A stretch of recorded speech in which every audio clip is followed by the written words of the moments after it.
Para refrescar, regresamos a la clase de este día. Pregunto si hay algo que tengamos que aclarar, algo que tengamos que preguntar, algo que tengamos que comentar. Abriendo el micrófono con todo gusto, escucho.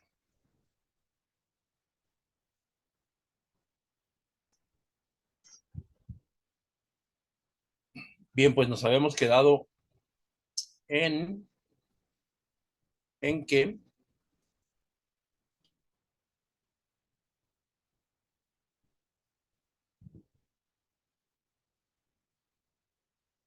bueno, habíamos visto esta parte donde se veía donde mirábamos la definición de teología feminista, que era una reflexión acerca de Dios a través de la hermenéutica, experiencias y perspectivas de las mujeres. Y ahora nosotros vamos a checar esta parte que dice: feminismo no es embrismo, ¿no? Feminismo no es ser diferente eh, de, ¿cómo se puede decir? Generalmente nosotros utilizamos el término machismo para referirnos al hombre, y en este caso, el feminismo lo tendríamos que subrayar como que no es embrismo, es decir, no es la parte opuesta o no es la parte que se contrapondría a las estructuras patriarcales, ¿no? El embrismo trata de dominar al hombre, ¿no? Y el feminismo trata de ser igual al hombre, ¿no? Lo podemos mirar en las imágenes. El feminismo no es ser diferentes, el feminismo es ser iguales, por eso si tú esperas igualdad, eres alguien feminista, ¿no?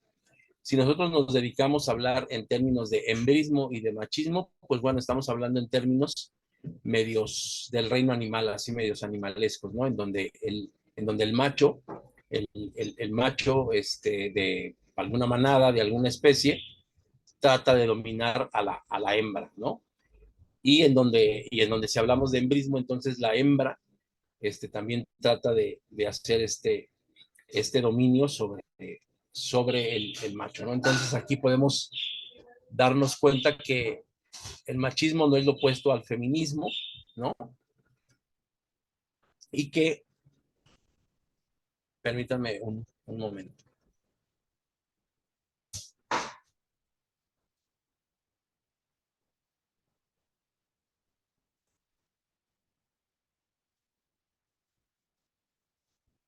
Hay una pugna entre los dos géneros, entre machismo y embrismo.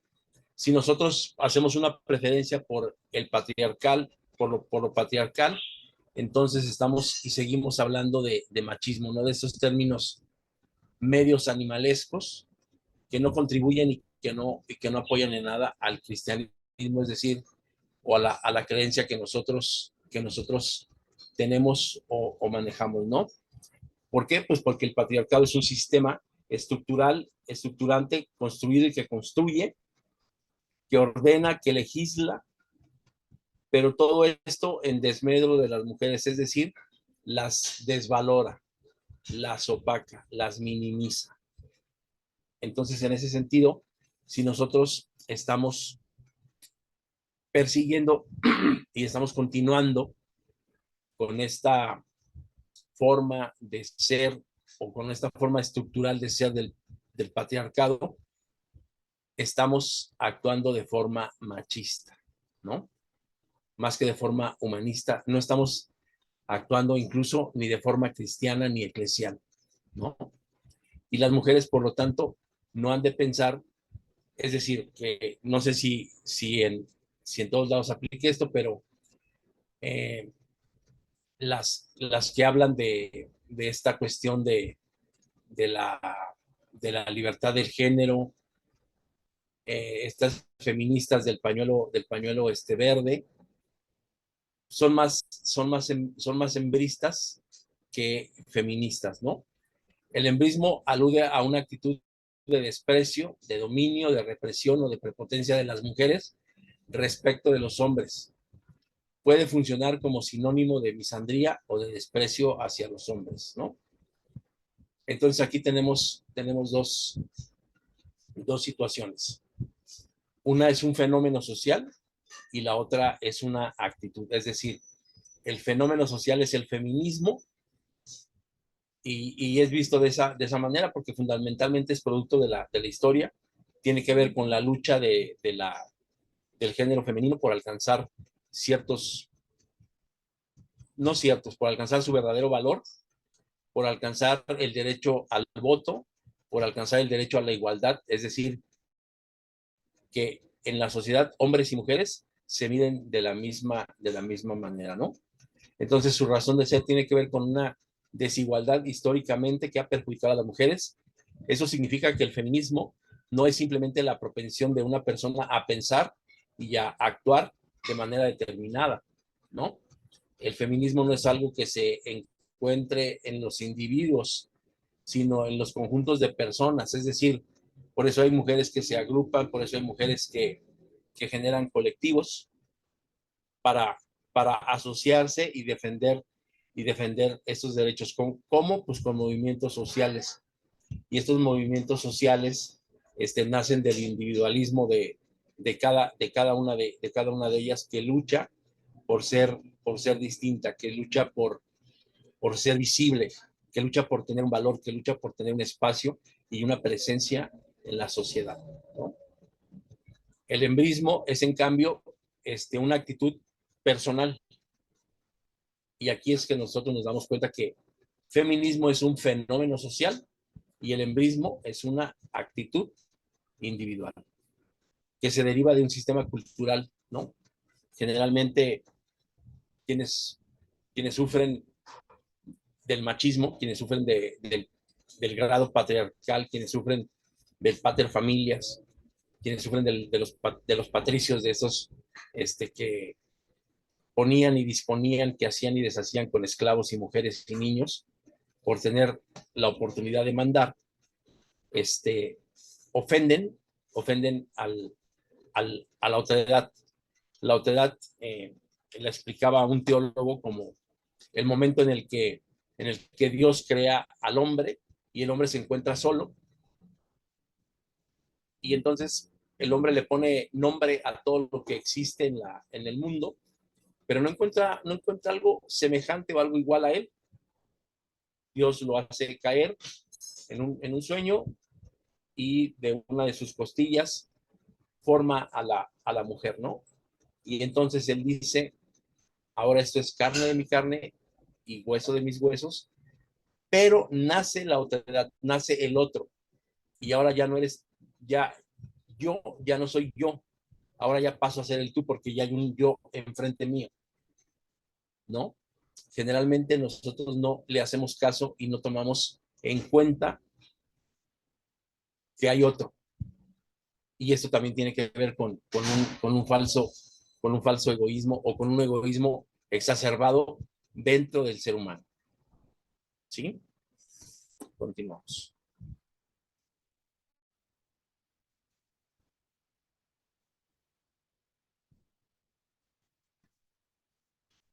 Precisiones de la teología feminista. La teología feminista es una teología política correctiva de la teología de la liberación, ¿no? ¿Por qué es correctiva de la teología de la liberación? Pues porque, como ya lo mencionamos hace un momento, la teología de la liberación dice hay que optar por el pobre, hay que liberar al pobre, hay que ayudar al pobre, hay que voltear a ver al pobre, pero da por resultado que no voltean a ver a la mujer. Y la mujer,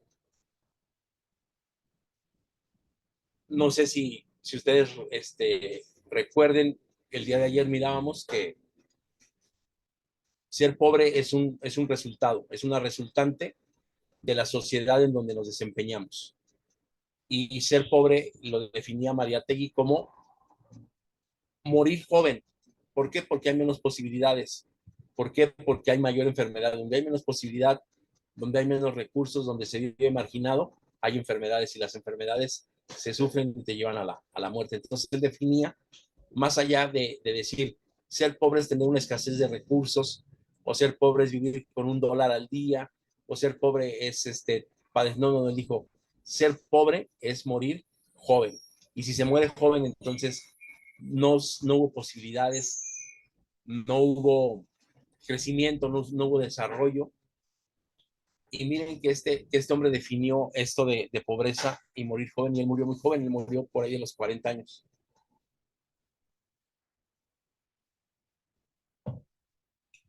Entonces, parte de esta pobreza, parte de esta marginación, parte de esta segregación es la mujer. Por eso es una teología de política correctiva. Ah, pensaste en el pobre, pero pensaste en el pobre como varón. No pensaste en la mujer, que además de ser mujer es pobre. Entonces ella nació como dijera el dicho, cuando uno nace con 2 strikes. Ella nació con 2 problemas. Es mujer y es pobre. Y es pobre porque está marginada. Es pobre porque no tiene las mismas posibilidades. Es pobre porque el señor feudal, el patrón, el patriarcado, eh, incluso hasta los sacerdotes, son varones. Y al ser varones pensamos en el sentido del género masculino, ¿no? Una cosa es la teología feminista y otra la teoría feminista. La segunda no surge en las iglesias, sino en los movimientos sociales. ¿Y por qué surgen estas cosas? Yo no sé si a ustedes les ha tocado ver una imagen en internet o si ustedes han escuchado la oración del rabino. Dice la leyenda que el rabino le da gracias a Dios por no ser gentil y por no haberlo hecho mujer. Y entonces lo honra y lo alaba porque lo hizo del pueblo de Dios y porque además es rabino. Entonces, esto es como tomar ventaja y tomar una superposición del resultado que tú eres, ¿no?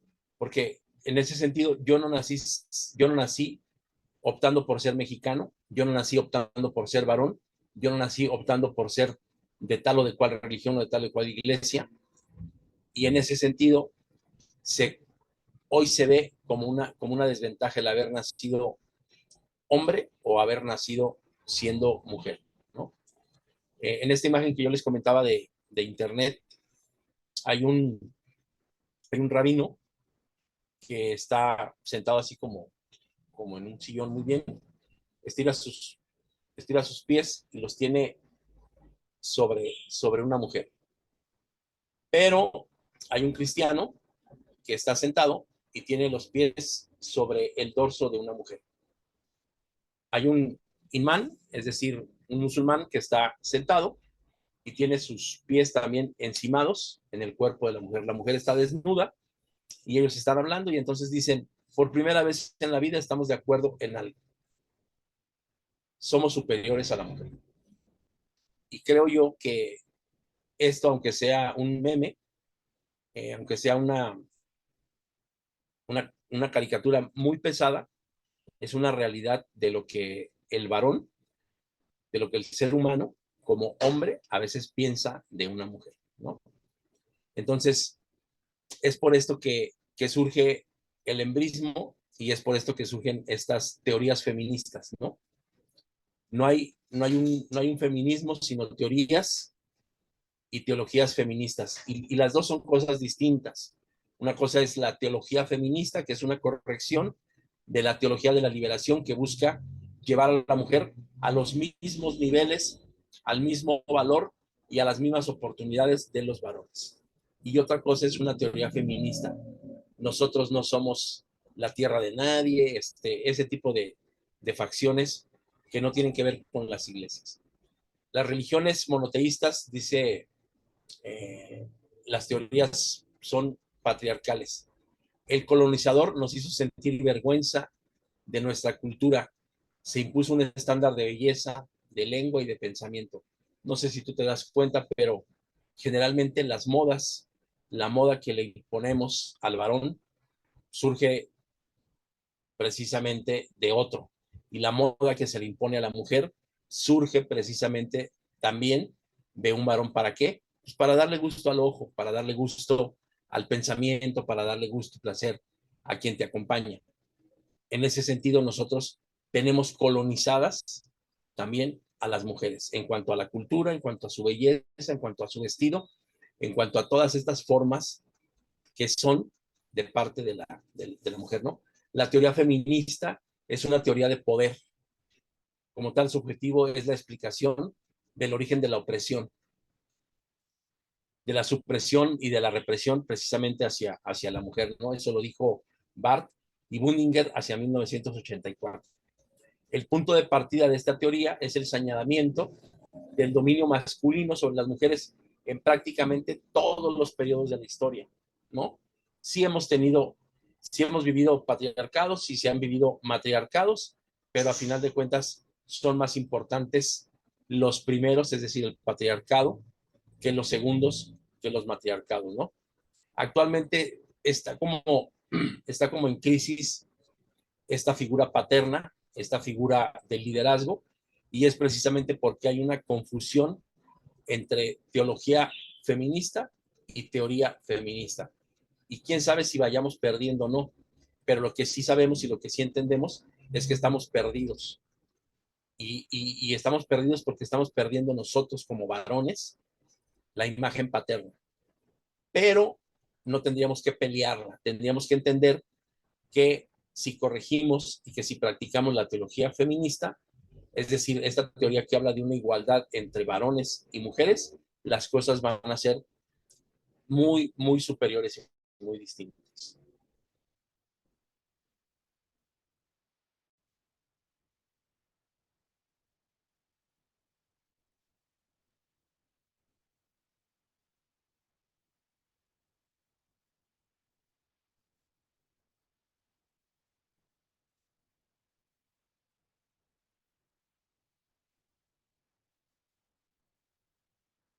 Ok, la teoría feminista, ¿no? Existen tres olas del feminismo y bueno, la primera fue hacia 1960, reivindica los derechos humanos de las mujeres, laborales, reproductivos y del voto. Hacia 1980 tienen representaciones legislativas las mujeres y hay leyes en favor de las mujeres. Hacia 1990, la tercera ola es la incorporación del tema de género. La teoría del género es una corriente filosófica de colonial. ¿Qué es de colonial? Pues que trata de romper con esta colonización, y colonización tiene que ver con conquista, ¿no? Con sometimiento.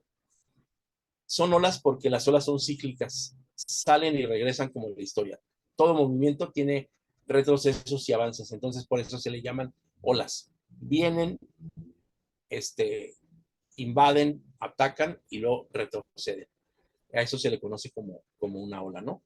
Y durante la historia, por ejemplo, hacia 1950, de 1950 para acá, las mujeres en la República Mexicana tienen derecho al voto. Pero recordemos que también durante mucho tiempo a las mujeres se les ha negado el decidir sobre su sexualidad, es decir, hay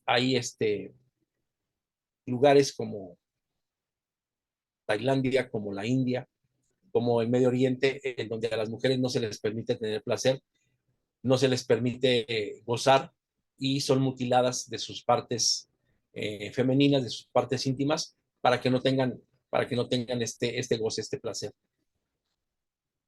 Dicen que en Tailandia es el lugar en donde mayor transgéneros existen y tú vas a Tailandia y no puedes distinguir entre hombres y mujeres porque hay hombres que se hicieron mujeres y hay mujeres que se hicieron hombres. Y esto simple y sencillamente es el resultado de la opresión sexual que se da en aquellos lugares del Oriente, ¿no? Y bueno, vamos a seguir hablando de las olas. La primera ola feminista se desarrolla durante todo el siglo XIX y principios del siglo XX, aunque tiene lugar en varias partes del mundo. Destacan los movimientos en Inglaterra, Estados Unidos y en algunas partes de Latinoamérica. Los objetivos del feminismo, pues, de la época perseguían derechos de matrimonio, algunos derechos políticos como el voto, como ya se los acabo de mencionar. Flora Tristán, socialista utópica francesa, destaca como una de las precursoras del feminismo moderno con la obra La emancipación de la mujer. Este libro es de 1845. La segunda ola feminista tiene lugar durante la segunda mitad del siglo XX, concretamente entre los años 60 y hasta finales de los 80. Esta segunda ola del movimiento se centra en su lucha contra una amplia variedad de temas, no solamente en lo jurídico o en el reconocimiento de derechos civiles, como lo hacía la primera ola, ¿no? Las principales reivindicaciones de la segunda ola feminista son la sexualidad, la familia, la desigualdad, el trabajo fuera del hogar y la reproducción. Recordemos nosotros que durante mucho tiempo este tema del uso de ay Dios, del control, bueno, pastillas o fármacos para el control de la natalidad, estuvo muy vedado y se miraba también mal a la mujer que los utilizaba, ¿no?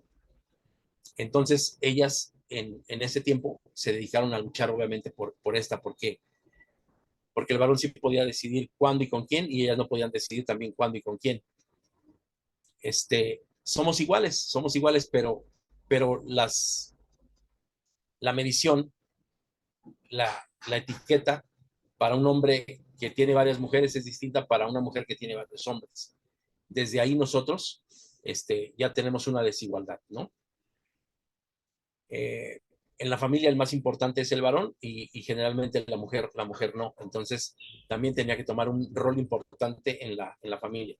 La tercera ola feminista se extiende en la década de los 90 y viene hasta la actualidad. Se habla actualmente de una cuarta ola, pero todavía no está muy bien definido esto, ¿no? Dice, aunque algunas autoras afirman que los acontecimientos recientes pertenecen a una cuarta ola, el feminismo de la tercera ola defiende que no existe un solo modelo de mujer y aparecen nuevas interpretaciones hacia el género. El feminismo se nutre de otras corrientes que aparecen, el edofeminismo, el feminismo racial y la transexualidad. Entonces, en la actualidad, todo lo que tenga que ver con lo LGTB se consideran del lado femenino y puede tener o no puede tener razón, pero la situación es que a final de cuentas ellas están luchando por ser notables, por tener presencia, por tener no solamente voz y voto, sino decisión sobre muchas cosas que ellas en la actualidad no pueden definir, ¿no? O no pueden decidir. Lectura de género. Para leer la Biblia con perspectiva de género, tenemos que analizar la situación tanto del hombre como de la mujer dentro del mundo del texto, ¿no? Hombre y mujer como iguales y no como muy diferentes, sino hombre y mujer como iguales. Voy a tratar de hablar al respecto de la mujer colonizada.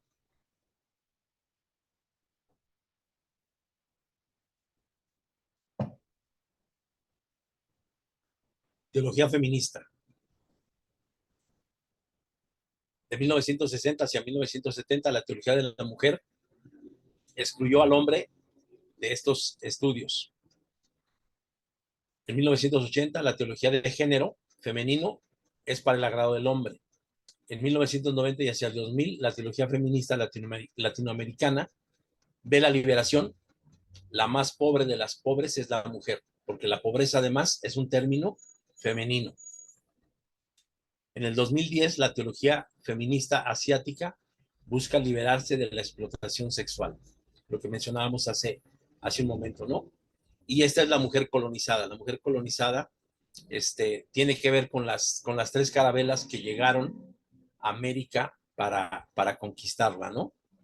Y tenemos a la Santa María, que es una mujer que siempre está abnegada, que es culpable de todo, no aborta, no tiene derecho para decidir eh, si quiere o no quiere al hijo producto de una violación, en un caso extremo, no goza, hablamos de las mutilaciones que se hacen en algunos países del Oriente, siempre esto de poner la otra mejilla, es decir, ella es sumisa y además tiene que ser casta y pura, ¿no? Es la Santa María.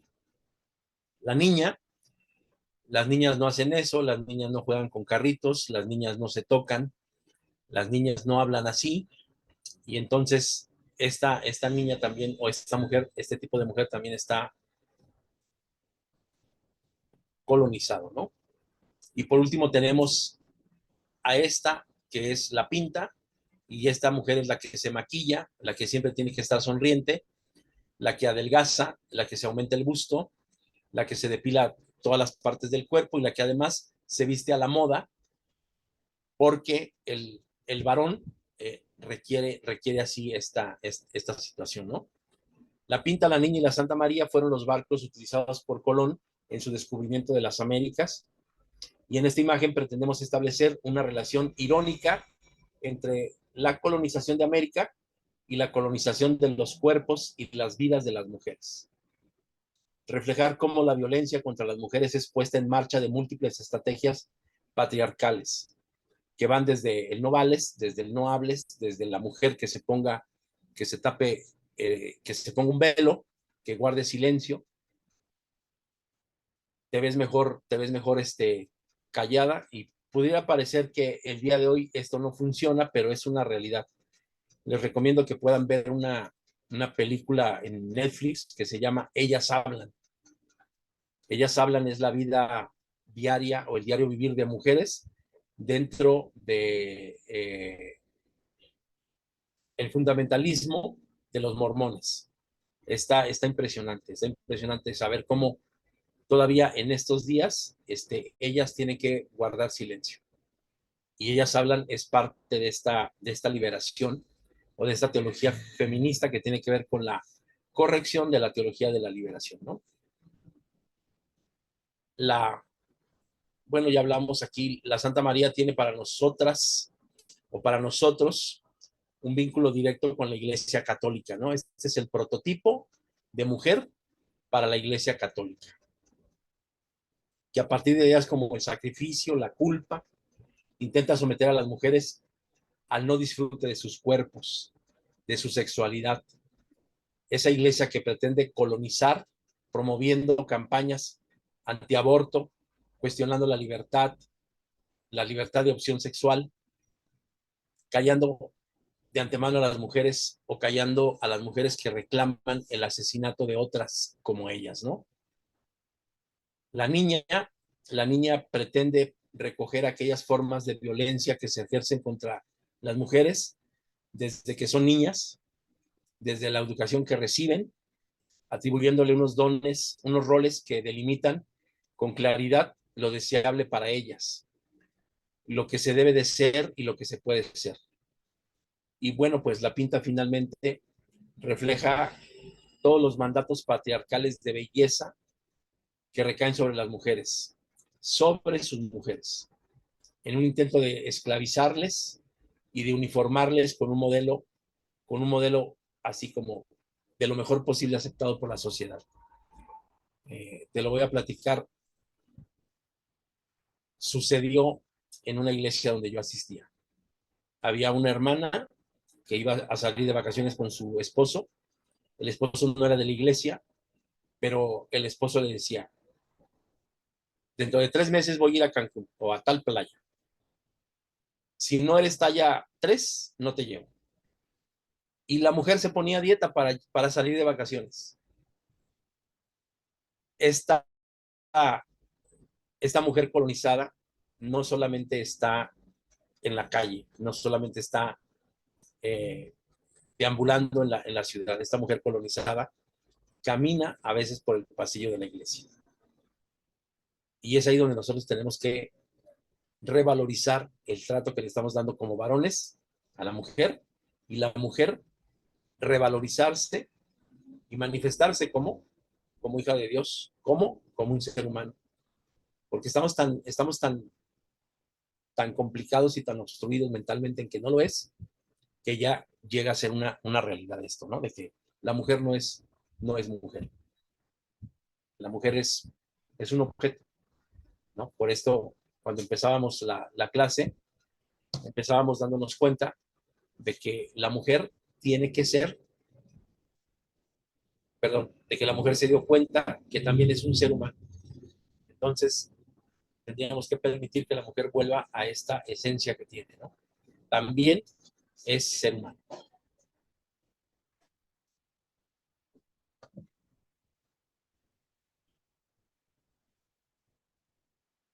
Avanzamos.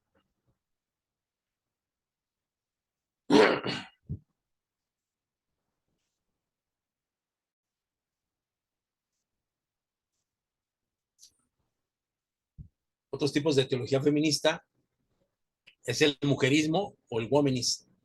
Este feminismo está enfocado principalmente a las minorías étnicas como las mujeres negras y nace principalmente en los Estados Unidos, ¿no? Donde ellas hacen un movimiento y es simple y sencillamente dentro de los Estados Unidos. También hay otro que es el ecofeminismo, que es un movimiento que busca una conexión entre la explotación y la degradación del mundo natural y la subversión y la opresión de las mujeres. No solamente podemos tener este problema en América Latina, lo tenemos en Estados Unidos, lo tenemos en Inglaterra, en donde nacen estos movimientos que tienen que ver con las teorías feministas, ¿no? Y bueno, ¿cuál es el contenido de la teología feminista? Primero, entender y comprender al patriarcado y sistema complejo de pensamiento con aristas interdisciplinares, antropología y sociología, con visión machista. Las mujeres, o desde la óptica de la mujer, desde la óptica femenina, así somos. Somos machos, es decir, pareciera que viviéramos en un estadio medio de la barbarie, como si fuéramos animales. De esa manera nos ven. Yo creo que esto es una crítica muy fuerte hacia nosotros, porque obviamente es una realidad innegable. Es una violencia que se instala sistemáticamente en la sociedad. ¿Por qué? Pues porque desde un principio así ha venido siendo. El pater familias, el hombre rico, el hombre blanco, el hombre libre, dueño de cosas, de esposas, de esclavos, de hijos. A veces ejerce violencia pasiva y esto se acepta muy fácilmente, ¿no? Por comodidad o por consentimiento. El patriarcado puede ejercerlo también la mujer, porque ella es fruto de la violencia. El capitalismo y el patriarcado no quieren que haya liberación, no quieren que haya igualdad. El día de ayer vimos un poquitito de esto con el pensamiento marxista, que él dice que tendría que acabarse el derecho a la propiedad privada para poder empezar a hablar de un socialismo, es decir, en donde reine la autoridad del proletariado para posteriormente pasar a un momento de comunismo en donde todos seríamos iguales, mismos derechos, mismas razones, mismos salarios, mismas oportunidades, pero obviamente sin un Estado, ¿no? ¿Por qué? Porque el ser humano es capaz de ser autogestionable. Eso es lo que piensa el marxismo al respecto de la igualdad. Una de las razones del feminicidio es apagar todo intento de liberación, un pago por la rebeldía sana masculina por la falta de control sobre los cuerpos de la mujer. Esto piensa y esto contiene la teología feminista.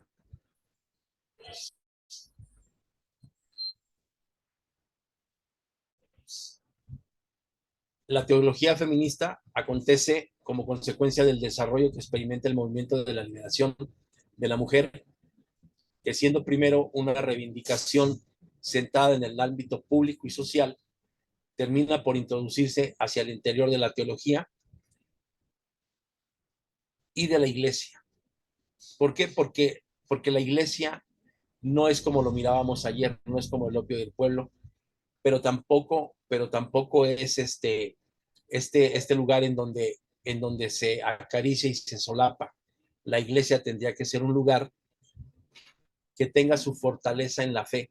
Así como decía ayer que la fuerza del proletariado está fundamentalmente en su fe, nosotros tendríamos que entender y darnos cuenta que la fuerza y el motor de la iglesia generalmente emanan de el género femenino, ¿no? Esta óptica de estudio se desplaza distanciándose de la mujer como el tema problemático, convirtiéndolo en el prisma desde el cual se comprenden de modo nuevo la realidad social, política y desde la teología feminista. También la teología, porque la teología sí comprende que la mujer es mujer, que la mujer también es creación de Dios, ¿no? Y aparece una línea claramente diferenciada que se define como la teología feminista. Es decir, a pesar de que la teología comprende que la mujer es parte de la creación de Dios, tiene que existir una teología feminista. ¿Por qué? Porque dentro de esa teología, pues hay un paréntesis, hay un margen, hay un, ¿cómo se puede decir? Está como encerrada, está encapsulada los momentos femeninos que se viven que se han vivido a lo largo de la Biblia, de las Escrituras, ¿no? Recordemos simple y sencillamente, testigos, las mujeres fueron testigos de la resurrección. Las mujeres fueron testigos del sacrificio vivo de nuestro Redentor. Las mujeres ayudaron a los esclavos que venían de Egipto para tomar por primera vez Jericó, para empezar a avanzar en la tierra prometida. Sin una mujer, sin una figura femenina, eh, el mundo no avanza, pero somos tan capaces de hacer que la violencia sea pasiva que de esta manera se va aceptando por comodidad y por conveniencia y por consentimiento. La perspectiva feminista o de género discute el patriarcalismo vigente en la teología, es decir, por eso en la actualidad hay mujeres teólogas y, y estas mujeres teólogas, por ejemplo, en el catolicismo, ellas no buscan tomar un puesto de sacerdote o un puesto de obispo o un puesto de cardenal, no, ellas buscan la igualdad, ¿no? Diferente al caso de las mujeres teólogas protestantes, que por ejemplo en Sudamérica, ellas sí tienen participación en el ministerio ordenado. En el caso de México, hay muchas mujeres que saben de Biblia, que predican, que comparten un estudio, que son líderes en la iglesia, pero no son parte del ministerio ordenado. Entonces, aquí sigue habiendo un patriarcalismo, al menos vigente en la iglesia a donde nosotros asistimos. No así en la República Argentina, porque ahí tienen un avance diferente a nosotros. Pero les quiero comentar, por ejemplo, que nosotros vamos como en un retroceso. 1947 se le llamaba a los concilios Santa Convocación y en 1947 Guadalajara fue sede de una Santa Convocación en donde dos mujeres diaconisas participaron de esa Santa Convocación que hoy se le conoce como concilio, ¿no? Las perspectivas feministas subrayan la sinergia del género y el cambio socioestructural heteronormativo. El feminismo enseña a las niñas a ser alguien, en lugar de ser alguien. Esto nos tiene que quedar muy claro. El feminismo enseña a las niñas a ser alguien, no a ser de alguien. El feminismo no es alguien que marcha por las calles, que lleva un pañuelo verde, que quema libros. No. El feminismo tiene que enseñar a la mujer a ser alguien. Y nosotros tendríamos que comprender que el feminismo tiene como base, como sustento, este postulado. Ellas son alguien, no son de alguien, son alguien.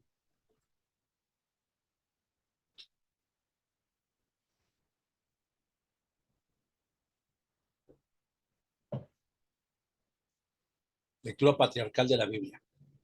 El patriarcado, sistema jerárquico de relaciones sociales, políticas y económicas, que tomando como excusa una diferencia biológica sexual y su significado genérico, establece, reproduce y mantiene al hombre como parámetro de la humanidad, otorgándole una serie de privilegios e institucionalizando el dominio masculino sobre las mujeres. Y la Biblia, correctamente comprendida, no prohíbe, sino autoriza derechos iguales para el varón como para la mujer. Eso dice Elizabeth Fiorenza.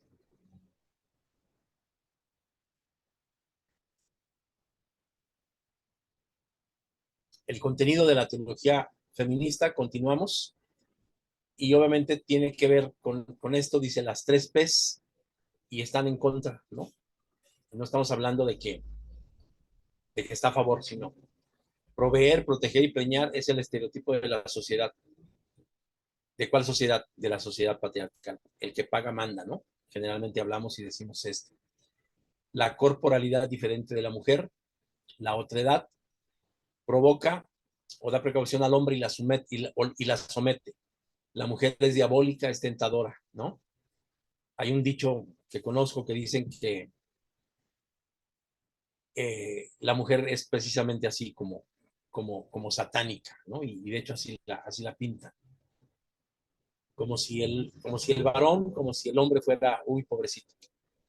Jesús rompe con la masculinidad de su tiempo, pues no pudo cumplir con las 3 P's, y no que no haya podido cumplir, simple y sencillamente él se dedicó a su ministerio, pero para él no fue como modelo a seguir, aprender de mí que soy manso y humilde de corazón. Para él no fue el modelo a seguir el proveer, el proteger y el preñar. Él fue el redentor y a final de cuentas vino a traernos este nuevo modelo de masculinidad, ¿no? Lo quiriocéntrico, además de ser varón, es Padre, Señor.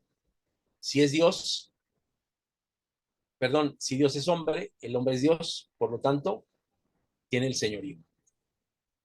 Las primeras que tienen que deconstruir son las mujeres. Cómo se construyó esa idea para entenderla y cómo cambiarla, ¿no? Entonces aquí hay una invitación para que las mujeres sean las primeras que tienen que entenderse como tales, no como objetos, sino como seres, no como un adorno, sino como la parte esencial de la familia, la parte esencial del hogar, la parte esencial de la iglesia, la parte esencial de todos los ámbitos de desarrollo en donde ellas se desenvuelven.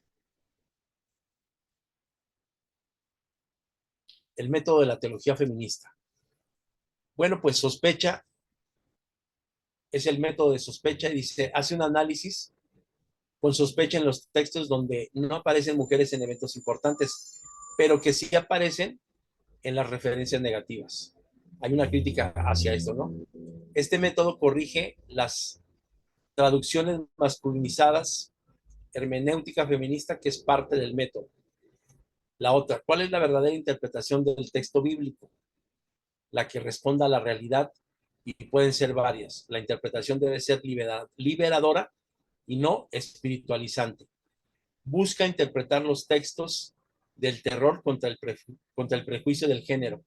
Y aquí recordemos que la teología exegética pues nos va a ayudar mucho a comprender esta parte, ¿no? Extraer el qué, el por qué del texto en su contexto original, trayéndolo a nuestra actualidad, ¿no? Comprendiendo lo que se le llamó Sitzenleben, es decir, el momento creacional o fundacional que se estaba viviendo en ese momento. ¿Por qué se dijo que la mujer guarde silencio, que no hable, que se tape? ¿Por qué dijo eso? ¿De dónde salió? Creo yo que parte de eso tendríamos que entenderlo. Ahora, leemos la narración de la crucifixión, ¿no? Y tal vez decimos, ay, qué bueno que el Señor estuvo ahí acompañado y esto y el otro y así. ¿Y por qué no vemos la parte negativa? Porque no estuvieron los que daban la vida. Yo no te voy a negar. Yo voy a dar la vida por ti. Señor, permite que cuando estés en tu reino, mi hermano pueda estar de un lado y yo del otro. ¿En dónde estaban esos? ¿En dónde estaban ellos? Pero ellas estaban presentes. Nosotros no le damos un énfasis y una interpretación de valor a eso. Simple y sencillamente, ahí estaban. Van y mueven la tumba, quitan la piedra que tapaba la entrada a la tumba está vacía y ellas son las primeras testigos presenciales de que el Señor ha resucitado. Le ponemos más atención y más énfasis a los versículos siguientes que a ese preciso momento. Y no nos preguntamos, ¿Por qué mujeres en la crucifixión? ¿Por qué mujeres en la resurrección? ¿Por qué mujeres en el origen de la genealogía de Jesús? ¿Por qué? No nos preguntamos. Entonces es un momento de hacer una relectura y de alcanzar a comprender estudiando esta teología de corrección, de la liberación.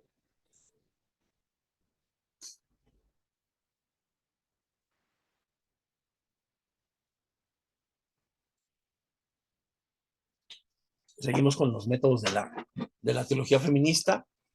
El método interpretativo, imaginativo. Se reconstruye la historia de forma imaginativa bajo ciertas deducciones que el texto nos da. Siguiente. ¿Cómo imaginar a Jesús excluyendo a las mujeres en la cena del Señor? Siguiente. En el lavatorio Jesús dice, los que tienen que aprender el servicio son ustedes, los hombres. Y ahí reivindica a las mujeres. Marta estaba atrapada en el modelo patriarcal de servicio. María no. Por eso María escogió la mejor parte. El pecado tiene género. Hombres, arrogancia, soberbia, egoísmo, autosuficiencia, competitividad. Mujeres, sumisión, servilismo, abnegación, falta de autoestima. Tengo aquí unos datos, son solamente de una ciudad, no son del orbe, pero son datos críticos, pueden dar una clara imagen de lo que se está viviendo en la actualidad. Cada año en la Ciudad de México se ocurren o suceden cerca de 590 violaciones. En los últimos 4 años desaparecieron 7,000 mujeres en México. En la Ciudad de México el 80% de las mujeres ha sufrido violencia.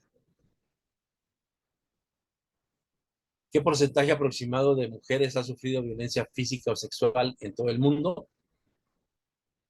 ¿No? En América el 15%, en Europa el 35% y en Asia el 55%. Está muy complicado esto del feminismo, que se llega a confundir con embrismo contra machismo. Hace unos meses fui a la Ciudad de México y por equivocación me subí a un vagón del macrobús y ese vagón del macrobús era solamente para mujeres, pero yo no me di cuenta sino hasta la siguiente estación, porque yo sentía miradas y cuando volteo a ver y empiezo a ver quién me mira, todas eran mujeres. Y pues obviamente yo no dije qué guapo estoy, ni mucho menos, sino ¿por qué me están viendo? Y entonces empecé a darme cuenta que el vagón estaba pintado de rosa, que los asientos estaban pintados de rosa, y recordé que al momento de abordar ese vagón, yo iba con mi esposa, tal vez por eso no me agredieron, porque dicen que las mujeres agreden a los varones que se suben a los vagones del macrobús en la Ciudad de México, ¿no? O les empiezan a hacer bulla o los empiezan a empujar. Entonces, cuando yo me bajé, pedí permiso para pasar, porque si tocas a una mujer, puedes llegar a ser víctima de una demanda. Pero, checa esto, ¿no? La tocas a la pasada, te pueden golpear, puedes terminar demandado, y tal vez está bien visto o mal visto. Pero es como el dicho que dice, la burra no era arisca, la hicieron. Tal vez yo iba a pasar y pedí permiso, entonces ya entendiendo en dónde estaba, pido permiso para que pues se abran campo, abran paso las mujeres y yo pueda salir. Nos bajamos mi esposa y yo, nadie dijo nada, pero cuando llego a la casa de mis tíos donde estábamos hospedados, les platicamos y una de mis tías me dice, híjole, manito, de la que te salvaste. Las mujeres en esos vagones son muy salvajes.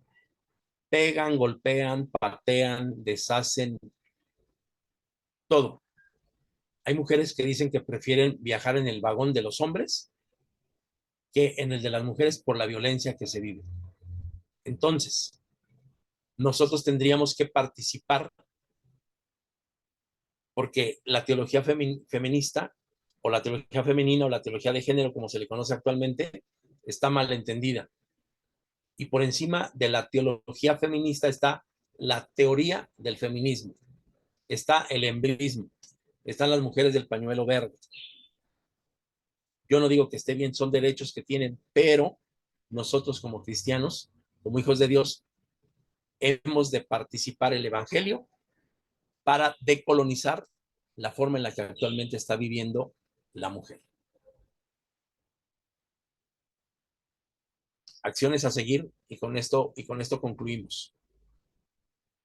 Aprender a escuchar a la mujer y también al hombre, pero escuchar, no interferir, no entrometerse, no justificar, escuchar.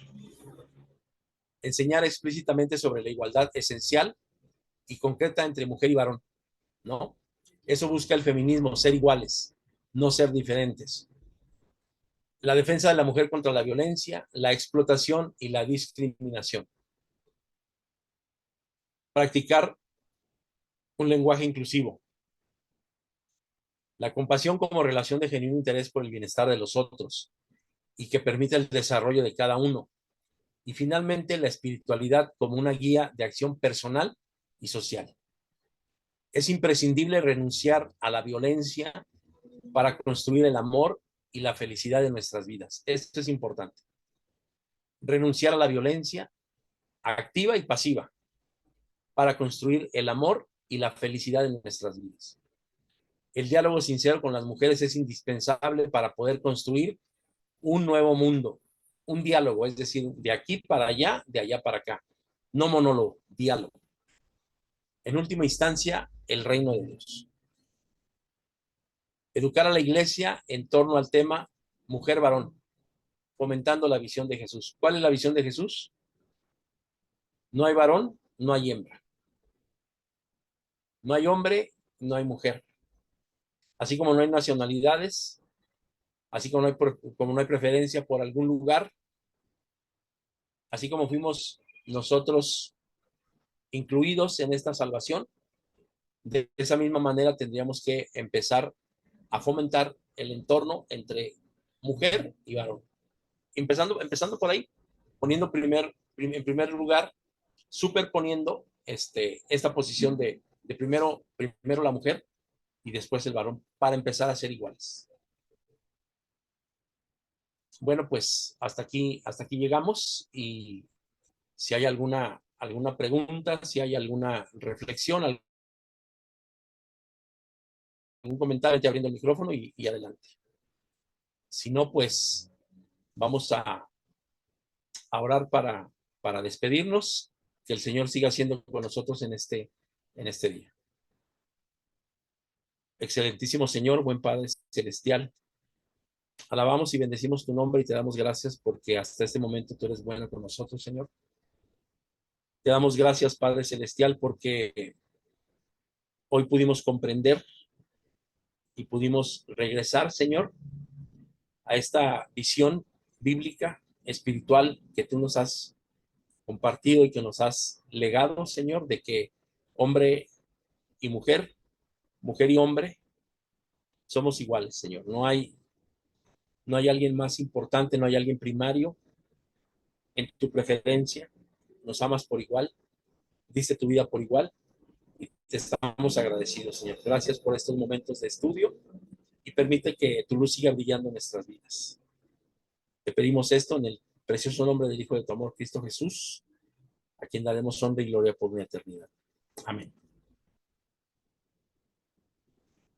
Pues bien, hermanos, nos despedimos. Que el Señor sea con ustedes. Que tengan buen fin de semana y nos miramos en clases la próxima semana. Bendiciones.